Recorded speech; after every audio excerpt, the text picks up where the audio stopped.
Girl, I don't like Foolio. Ugly ass. He needs to die. I can tell you right now, with the statement you're giving us, you're going to be in prison, and you're never going to come out of it. You're never going to see the outside of prison. Give her the max. I'm writing my impact statement. You have to give her the max. Give her the max plus add 10 years onto it. Yeah, let's do that. Alicia Andrews helped Foolio's rivals line him up, and she ended up in court before any shooter even touched the courtroom. She walked in laughing and fixing her makeup, but nobody had a clue how wild this case was about to get. The prosecution came straight in, explaining how brutal the hit on Julio was. They detailed how the shooter tracked Foolio on his birthday and set up an ambush with rifles and a Glock with a switch, making sure he had no real chance to escape alive. And Miss Andrews' phone of her communications with ATK Keese and direct messaging and the Instagram. Yes, ma'am. Was there screenshots of those communications between this defendant and ATK Keese in that device? Yes, ma'am. That's okay, so I know him. I know his mother. I know his whole family. Somebody had his password or whatever, and I'm just able to retrieve it from his phone or whatever. But before, I wasn't running his account. But as of right now, you can see the different stuff on there now. Me posting songs or whatever. Now I am running the account. Alicia didn't fire a weapon, but she still caught a murder charge because she played a key role in setting everything up. One of the wildest parts is that Alicia was pregnant when she went on this reckless mission, and she ended up giving birth behind bars. Alicia and her boyfriend, Isaiah Chance, were tailing Foolio around Tampa and sending updates so the shooters always knew his next move. All of that on fire, filling the dark, early morning hours with booming concussion and bright, flashing muzzle flashes as these high-pressured and high-powered rounds flooded the atmosphere in front of that Dodge Charger. Go retaliate or something. They're sitting up here rapping, but that's y'all homeboy. Just do what y'all gotta do. Just keep scaling this. Your whole life is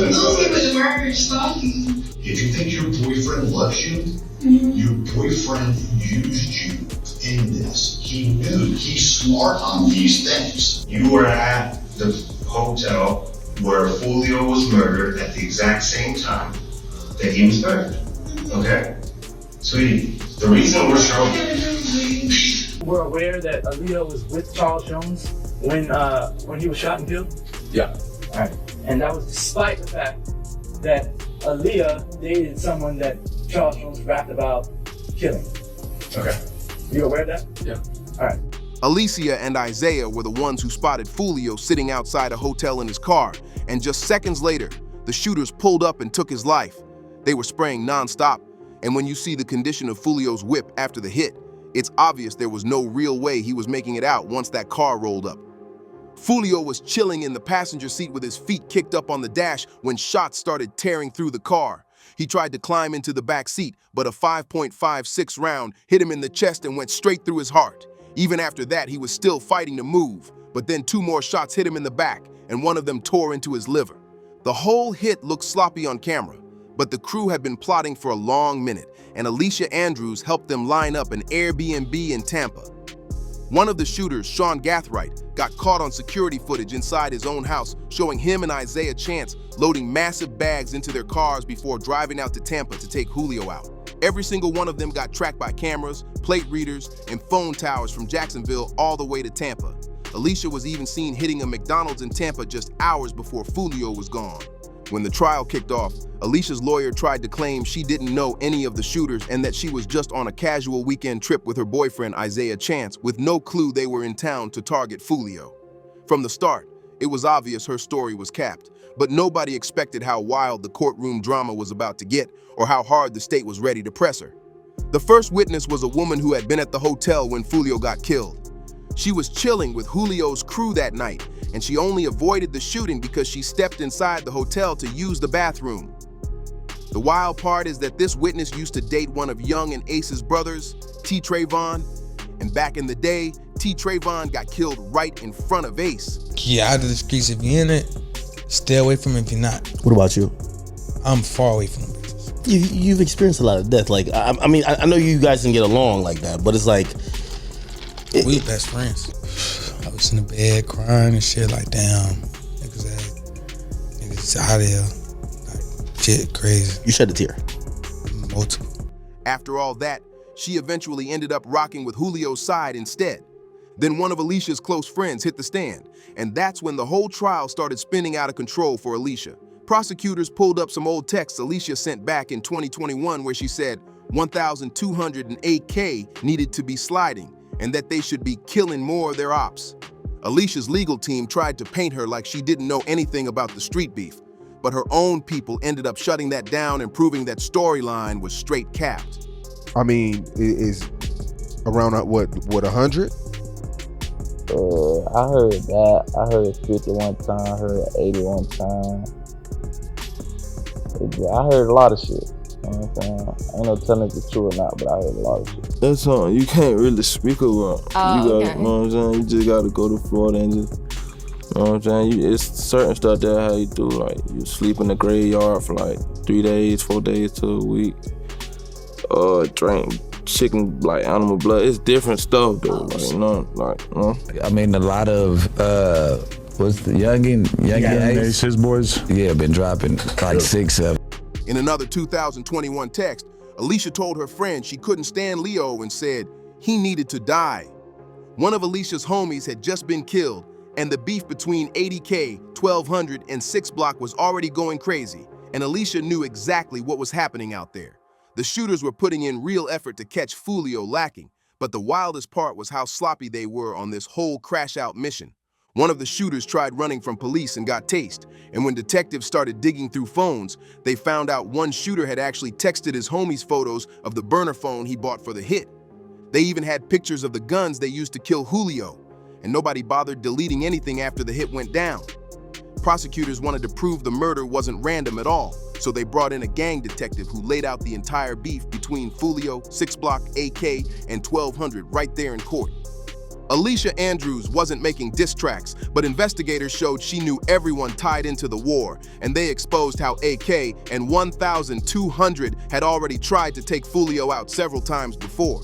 One of the shooters, Sean Gathright, wasn't just involved in Tampa. He had shot Foolio in the foot the year before, and AK had caught Foolio slipping in Houston and almost shot him in the head.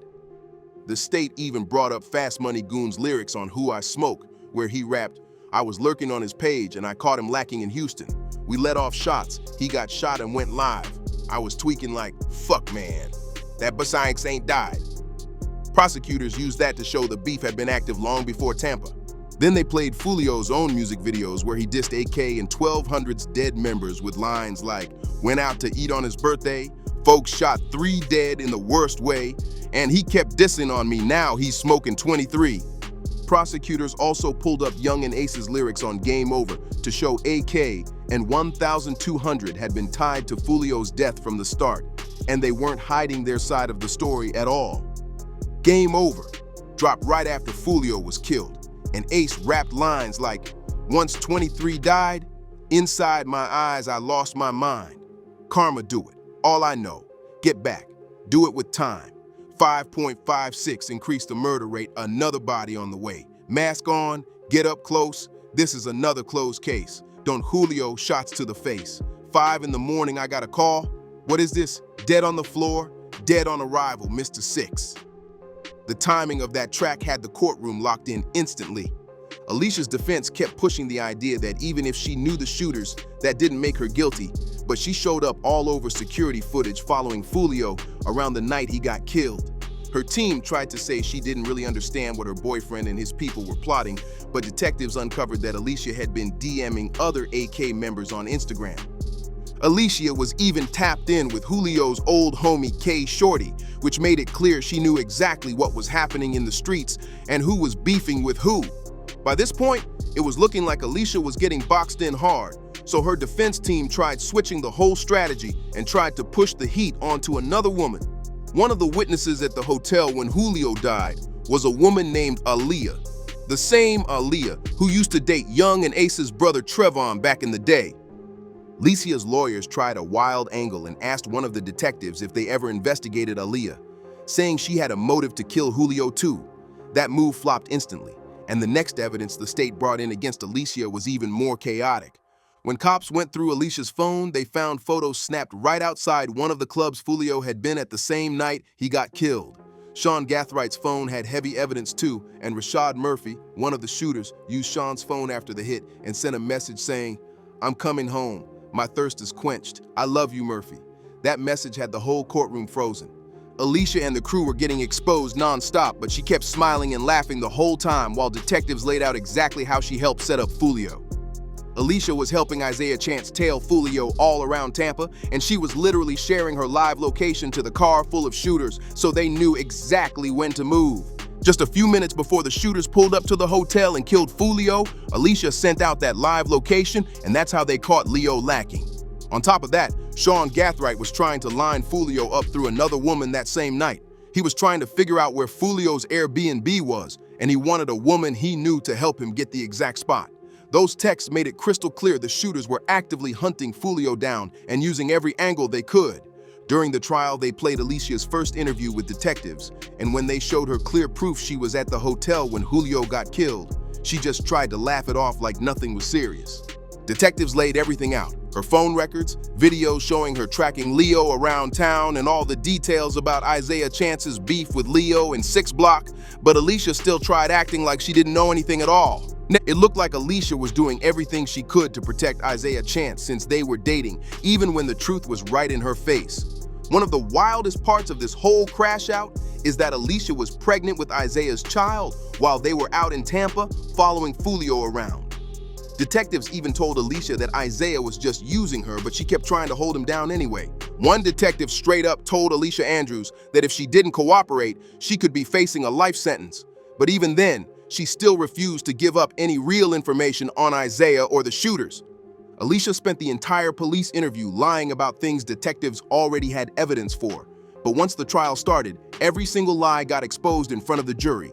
And when Alicia finally had to testify, she switched up her story a bit and said Isaiah had put hands on her. The jury saw photos of Alicia with bruises on her face after Isaiah allegedly beat her, and she told the court that Isaiah was the one using her phone during the hit on Leo because she was scared of him. Isaiah Chance definitely abused Alicia, but that situation was separate from what went down the night Foolio was killed. From the start, it was obvious Alicia knew exactly what was happening and why they were really in Tampa. She wasn't confused, she wasn't lost. She was part of the setup, and the evidence made that clear. Alicia was staring down a possible life sentence if she got hit with a murder conviction, but she caught a major break in court. Instead of murder, the jury found her guilty of manslaughter and cleared her on the conspiracy charge, which stunned a lot of people watching the case. Even without a life sentence, Alicia Andrews could still spend decades behind bars after that verdict came in. Julio's mom told the court she was writing a full impact statement and wanted Alicia to get 15 years plus another 10 on top of that. 15 years is already the max for manslaughter in Florida, but the judge can stack extra time if they feel the case calls for it, and Julio's mom definitely wants Alicia to get every year possible. Alicia got off lighter than most expected, but things are looking way more serious for Isaiah Chance and the shooters tied to Julio's death. Their trial is set for 2026, and nobody knows what kind of heavy evidence the state might drop on them when that time comes. Let me know what you think in the comments. Hit the like button, subscribe, and I'll see you on the next one.